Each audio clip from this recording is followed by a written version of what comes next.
Muhyiddin Yusuf bin Jamaluddin Abu Al-Faraj bin Al-Jauzi adalah seorang ulama besar yang berasal dari keluarga terkemuka dalam sejarah keilmuan Islam, khususnya dalam mazhab Hanbali. Ia merupakan cucu dari ulama legendaris Ibnu Al-Jauzi, seorang orator, sejarawan, dan penulis produktif yang dikenal luas di Baghdad dan dunia Islam pada masanya. Nama lengkapnya adalah Muhyiddin Yusuf bin Jamaluddin Abu Al-Faraj bin Abdurrahman bin Ali bin Muhammad bin Al-Jauzi. Lahir pada bulan Zulqa'dah tahun 580 Hijriah di Baghdad, Muhyiddin tumbuh dalam lingkungan keluarga yang syarat dengan ilmu, keteladanan, dan kewibawaan. Ayahnya, Jamaluddin Abu Al-Faraj, adalah anak langsung dari Ibnu Al-Jauzi. Ia menjadi penghubung antara generasi gemilang sang kakek dan penerusnya. Sejak kecil, Muhyiddin sudah terbiasa berada di lingkungan para ulama, masyayikh, dan majelis-majelis ilmu. Pendidikan awalnya ia peroleh dari ayahnya sendiri, dan sejumlah ulama besar Baghdad seperti Yahya bin Bush, Abu Mansur Abdus Salam, Zakir bin Kamil, dan Ibnu Kulaib. Ia juga dikenal sebagai seorang qari yang pernah membaca Al-Quran dengan qiraat 10 kepada Ibnu Al-Baqilani di kota Wasith. Hal ini menunjukkan kedalaman penguasaan ilmu qiraatnya. Bahkan, peristiwa itu terjadi di hadapan ayahnya sesaat setelah ia dibebaskan dari penjara, sebuah momen yang menandai kembalinya ia ke medan ilmu dan dakwah dengan lebih kuat.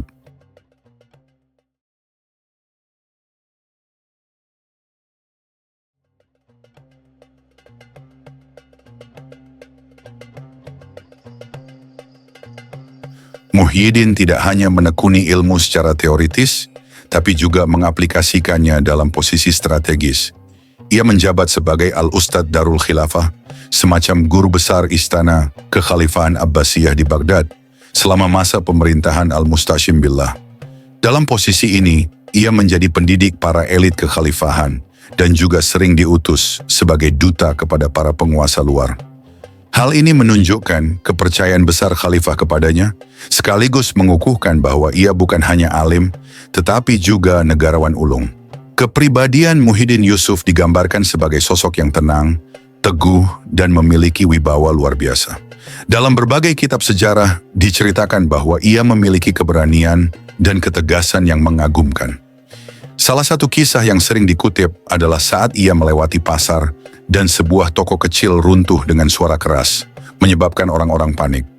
Sebatang kayu bahkan jatuh mengenai tunggangan bagalnya, namun ia tidak bergeming sedikit pun, tidak menoleh, dan tidak menunjukkan perubahan ekspresi. Peristiwa ini menunjukkan simbol dari keteguhan dan pengendalian dirinya yang luar biasa. Bahkan saat berdebat dalam forum ilmiah, ia hampir tidak menggerakkan anggota tubuhnya sama sekali. Ibnu Al-Fakhri menyebutnya sebagai sosok yang kecerdasannya diakui secara mutawatir. Bahkan Sultan Al-Malik Al-Kamil dari dinasti Ayyubiyah pernah berkomentar, "Setiap orang memiliki kekurangan akal kecuali Muhyiddin. Ia justru kekurangan karena akalnya terlalu penuh." Pujian ini tentu bersifat hiperbolis, namun mencerminkan tingkat intelektualitas dan ketegasan Muhyiddin yang luar biasa. Muhyiddin juga mewarisi semangat dakwah dan pendidikan dari kakeknya. Ia mendirikan sebuah madrasah besar di Damaskus dan menyampaikan pengajaran serta hadis di berbagai tempat. Salah satu muridnya, Ad-Dimyathi, menyebutkan bahwa ia membaca kitab Al-Wafa fi Fadha'il Mustafa, karya kakek Muhyiddin, yakni Ibnu Al-Jauzi, langsung di hadapan Muhyiddin. Bahkan Ad-Dimyathi menyebut bahwa Muhyiddin sempat membacakan syairnya sendiri kepada murid-muridnya, menunjukkan sisi seninya dalam dakwah.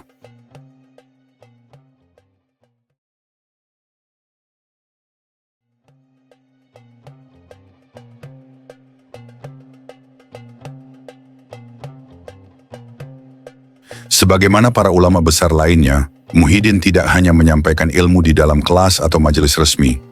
Ia juga aktif dalam kegiatan sosial keagamaan di masyarakat Baghdad.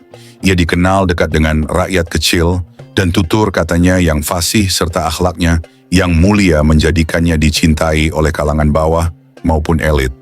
Ia tidak segan turun tangan dalam menyelesaikan perselisihan, mengadvokasi hak-hak masyarakat, dan menjaga stabilitas moral di tengah masyarakat yang kian rapuh oleh konflik politik dan tekanan eksternal.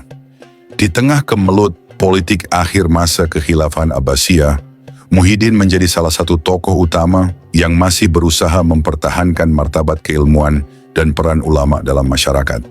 Ia menyaksikan langsung melemahnya kekuasaan pusat, meningkatnya intervensi eksternal, serta ancaman Mongol yang semakin dekat. Di tengah kondisi inilah, peran ulama seperti Muhyiddin menjadi sangat penting, tidak hanya sebagai penjaga agama, tetapi juga sebagai benteng etika dan simbol stabilitas masyarakat.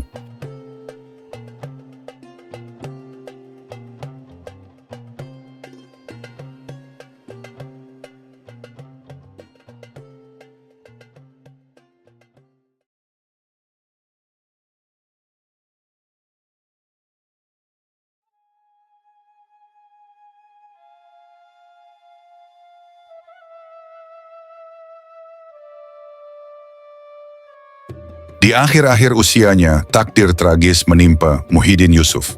Pada tahun 656 Hijriah, pasukan Mongol di bawah komando Hulagu Khan menyerbu dan menghancurkan Baghdad.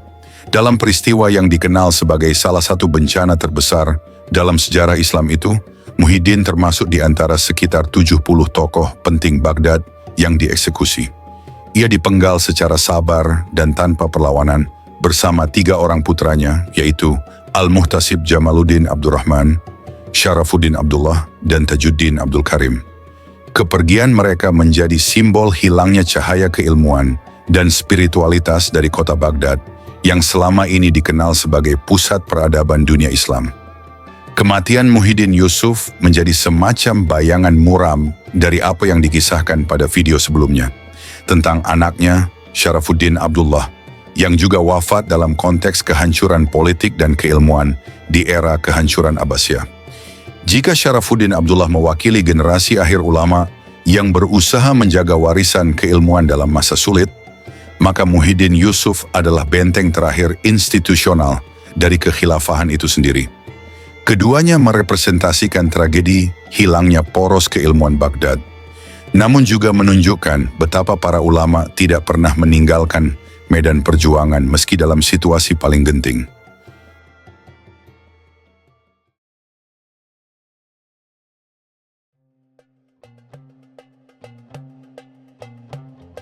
Muhyiddin disebut dalam banyak kitab tarikh dan biografi klasik, seperti Tarikhul Islam oleh Az-Zahabi, Al-Bidayah wa Nihayah oleh Ibnu Katsir, Dailut Tabaqat Al-Hanabilah oleh Ibnu Rajab, Syadzaratis Zahab oleh Ibnul Imad, dan Miratuz Zaman oleh Al-Yunini.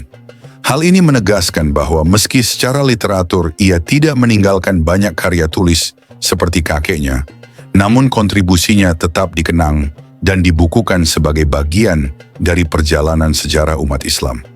Warisan Muhyiddin Yusuf bukan hanya terletak pada jabatan atau keturunannya, melainkan pada keteguhan sikapnya dalam menjaga ilmu, akhlak, dan keberanian menghadapi tantangan zaman.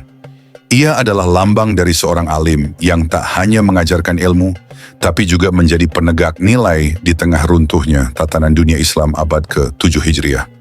Dalam konteks sejarah yang lebih luas, kisah Muhyiddin adalah kisah tentang bagaimana ulama menjadi benteng terakhir peradaban. Dan ketika mereka disingkirkan, maka kehancuran pun tak terelakkan. Namun justru dari keteguhan mereka, warisan itu tetap hidup dan menjadi inspirasi hingga hari ini. Dan hingga kini, nama-nama seperti Muhyiddin Yusuf dan Syarafuddin Abdullah menjadi bukti bahwa di tengah gelapnya sejarah selalu ada cahaya yang bertahan, cahaya ilmu, keteguhan iman, dan keberanian dalam menghadapi kehancuran. Sebagai seorang tokoh yang hidup di masa penuh tantangan, Muhyiddin menjadi simbol perlawanan terhadap kejumudan dan keterpurukan etika.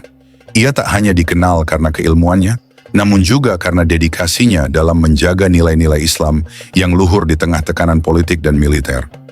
Generasi masa kini dapat meneladani keteguhan dan keberaniannya, serta belajar dari sejarah bahwa posisi ulama bukan sekadar pemberi fatwa, tapi penjaga arah umat. Dengan mengenang perjalanan hidup Muhyiddin Yusuf, kita diajak untuk tidak sekedar menoleh ke masa lalu sebagai catatan sejarah, tapi juga sebagai cermin dan pelajaran. Dalam situasi zaman modern yang kadang terasa gelap dan penuh tantangan, sosok seperti beliau dapat menjadi inspirasi untuk tetap bertahan di jalan kebenaran. meskipun harus menghadapi arus yang menghantam dari segala arah.